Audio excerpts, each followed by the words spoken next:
Il est 7h. Vous êtes sur la radio numéro 1 sur l'info Le Sport. Deuxième session des formations sur Radio Côte d'Ivoire. Vous aurez à 7h10 dans la chronique scientifique. Samba Kone nous parlera du paracétamol. Et ensuite, le sport à 7h20 en compagnie de Fernand Kouakou. Mais avant tout ceci, c'est bien sûr le journal, le grand format avec vous, Jérôme Kouakou. Bonjour. Bonjour Thierry Angeval. Voici les titres. La Côte d'Ivoire est sur le bon chemin, mais des efforts restent à faire. C'est ce que l'on retient de la mission des experts africains du MAEP. Les conclusions ont été rendues hier.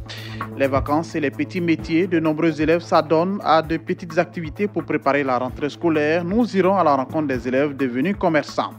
Incendie en Grèce, on annonce 74 morts. Des flammes violentes consument une partie de la région d'Athènes et l'est du pays. Un deuil national de 3 jours a été décrété. Voici pour l'essentiel. Bonjour et bienvenue à tous. Et c'est le journal que vous suivez sur Radio Côte d'Ivoire.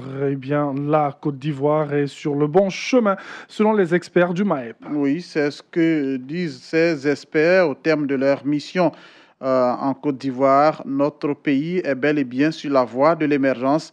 C'est la conclusion de ces experts. La cérémonie de restitution des premières conclusions a eu lieu hier à la primature en présence du vice-président Daniel Kablan-Duncan.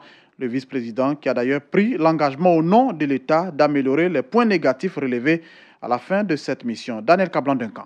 Les défis recensés et les recommandations formulées dans le rapport national d'auto-évaluation rejoignent les préoccupations prioritaires et constantes du président de la République et du gouvernement. C'est pourquoi les efforts seront poursuivis et renforcés pour relever le niveau de gouvernance et pour mieux cibler les actions en faveur du développement socio-économique. La restitution, l'évaluation de la gouvernance de la Côte d'Ivoire à laquelle nous procédons ce jour constitue une étape importante du processus qui permettra au président de la République, son Excellence M. Alassane Ouattara, de présenter le rapport final d'évaluation devant ses pairs à la prochaine réunion du Forum des chefs d'État du MAEP. Toutes les couches vives de la population ivoirienne, le gouvernement et le Premier ministre, sous la haute égide du président de la République, attendent avec beaucoup d'impatience les résultats, les conclusions et les recommandations de cette évaluation qui, nous l'espérons, confirmeront les très bonnes impressions qui ressortent du rapport d'évaluation externe.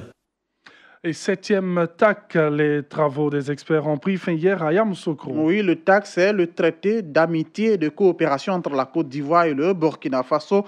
En attendant la réunion des deux gouvernements à partir de demain, les experts, eux, ont mis fin à leurs travaux hier. Ils vont soumettre dès demain de nouveaux projets d'accord sur la table du Conseil conjoint de gouvernement. Donc, avant l'arrivée des délégations, les participants se sont réjouis déjà de l'évolution des travaux. On écoute d'abord Kaboré Idrissa, il est ressortissant burkinabé.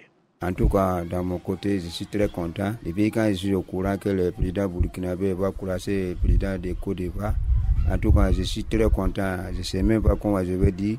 Vraiment, je suis très content. Tougouma Abdoulaye, délégué consulaire de la communauté burkinabé à Yamoussoukro. C'est une fierté pour nous, communauté burkinabé de Yamoussoukro, de recevoir la visite du président du Faso en Côte d'Ivoire. Et accompagné de son homologue de la Côte d'Ivoire, et nous avons toujours eu la chance d'accueillir ici. Donc c'est une fierté, une joie pour la population de Yamoussoukro. Et en général, nous sommes prêts aussi à accueillir toutes nos communautés burkinabé qui viennent d'ailleurs, de partout, nous aider à accueillir ces deux chefs d'État. Briba Yacouba, le président burkinabé qui vient croiser Alassane Ouattara, ça nous fait très bien. Ça me fait plaisir d'avoir à attendre que le président burkinabé qui vient à Yamoussoukro. On va faire tout possible pour les croiser, pour les voir vis-à-vis. Ouattara, Julien, agent au SAMU. La Côte d'Ivoire et le Burkina, ils ont des accords historiques. Ils ont beaucoup de choses en commun. Ce qui va faire que quand ils vont se croiser, il y a beaucoup de choses qui vont se décider. Puis ça va calmer beaucoup de choses. L'accord peut apporter le calme politique dans la sous-région. Parce que c'est deux frères. S'ils se séparent, c'est pas bon. Radio Côte d'Ivoire, Mans 96.9 FM. Et c'est en éducation, baccalauréat 2018. Voyons les résultats à l'intérieur du pays. Et commençons notre périple à Mans et c'est au lycée moderne 1 qui a servi donc de cadre pour la proclamation des résultats du baccalauréat. Gervais Kwasi y était. On va retrouver la joie de quelques amis. Nous ne sommes pas dans un stade, mais au lycée moderne de Mans pour la proclamation des résultats du baccalauréat. 44-52, Yaf Kado, Alexander Yapi. 44-72, Yeo Ner Gagnon. Des admis se sont prêtés à notre micro. Ziel Amidi Jean Thierry. J'ai eu le bac B. J'ai rempli d'un sentiment de joie de bonheur, un immense bonheur. Je veux faire la pédologie. Si ça ne marche pas côté pédologie, je veux faire la chimie. Bomba Aïcha Manou, j'ai fait la série A1. Vraiment, je suis joyeuse, contente, je suis vraiment fière de moi-même. Et j'aimerais dire à mes parents qu'ils ont fait un très bon boulot. Mes amis qui n'ont pas eu, ça ne veut pas dire que c'est la fin du monde. Ils doivent vraiment se battre plus pour mériter le meilleur l'année prochaine. La consolidation des résultats des départements de Mans, Biancouma et Sipilou de la Draine du Mans nous donne un taux de réussite de 38,12% en deçà du taux national qui est de 46,09%. Gervais Kwasi, Mans, Radio Côte d'Ivoire. Voyons aussi du côté de Korogo. Les résultats ont été proclamés au lycée Oufouette-Boigny de Korogo. Dans la région, le taux de réussite est de 40%. Retrouvons notre correspondant Siekwasi. Lycée Oufouette-Boigny de Korogo ce mardi finit le stress des élèves qui sautent haut dans le ciel et se laissent tomber avec violence. On a vu des filles courir dans tous les sens, crier à tue-tête à la recherche d'un parent, d'un ami, d'un professeur qui les a sûrement coachés et finir leur course en larmes. Il fallait être insensible pour ne pas avoir la chair de poule. Mais pourquoi tu pleures? Je suis tellement heureuse d'avoir tenu ce bac. La première fois? Non, c'est ma deuxième fois. C'est ma troisième année. J'ai souffert. À cause de ce dictateur, vous venez composer ici. Mon maman pleurait, ça marchait. La proclamation des résultats du baccalauréat, ce n'est pas seulement les candidats qui en souffrent, les parents aussi. Élèves stressés, papa stressé. On est deux à passer l'examen. Nous, on le passe financièrement. Aïe, aïe, aïe. Vraiment, merci à Dieu. Le stress est fini. Le proviseur du lycée Oufouette-Boigny de Korogo n'a pas pu retenir son émotion. Il a réalisé un parcours sans faute au baccalauréat série scientifique. Koulibaly. 23 candidats, 23 admis. Je suis heureux. Les 23 étaient tous à l'internat. Je vais commencer le combat parce qu'il faut que ces enfants-là aillent au Maroc. Il faut qu'ils aillent aux États-Unis. Ces choses-là, malheureusement, se terminent toujours dans des larmes une fois l'appel terminé. Ça n'a pas marché. Rappelons que le taux cette année dans la Draine de Korogo s'élève à 40% de réussite contre 46% en 2017. La satisfaction, c'est la belle performance des jeunes filles cette année, 40% contre 39% chez les garçons. Siekwasi, Korogo, Radio Côte d'Ivoire.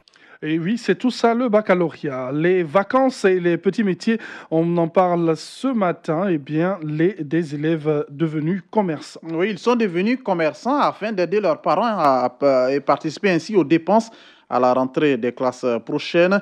Ce matin, nous allons à la rencontre de quelques élèves devenus commerçants.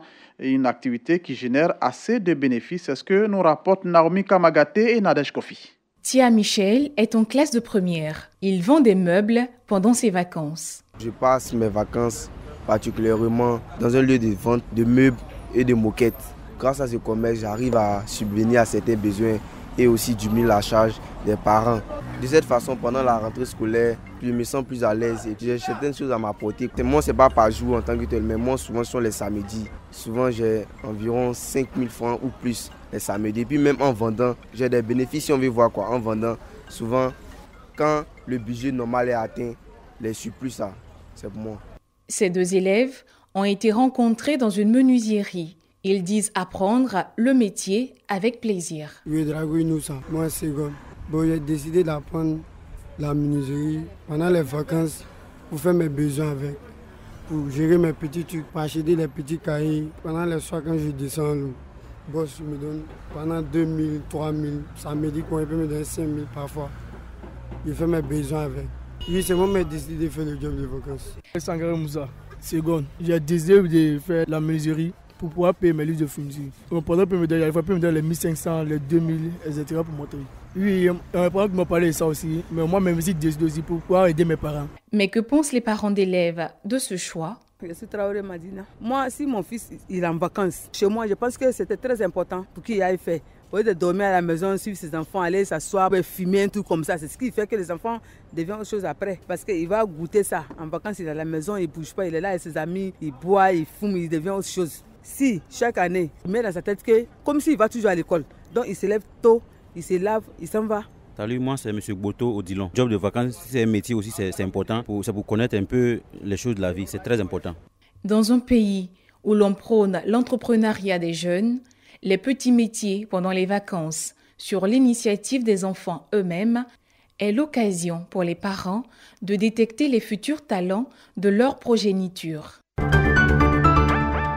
Et à l'international, incendie en Grèce, l'on annonce 74 morts. Oui, 74 morts, mais aussi 187 blessés. C'est le dernier bilan officiel des incendies qui touchent la région d'Athènes et l'est de la Grèce. Attisés par un vent violent, les feux se sont rapidement propagés, ce qui pourrait expliquer le nombre élevé de victimes.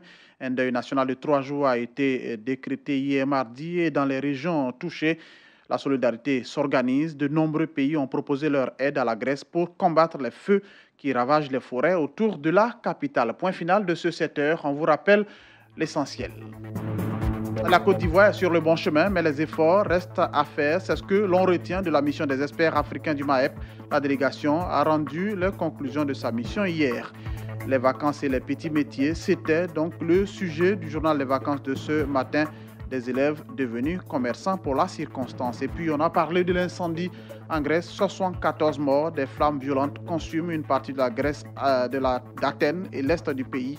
Un deuil national de 3 jours a été décrété.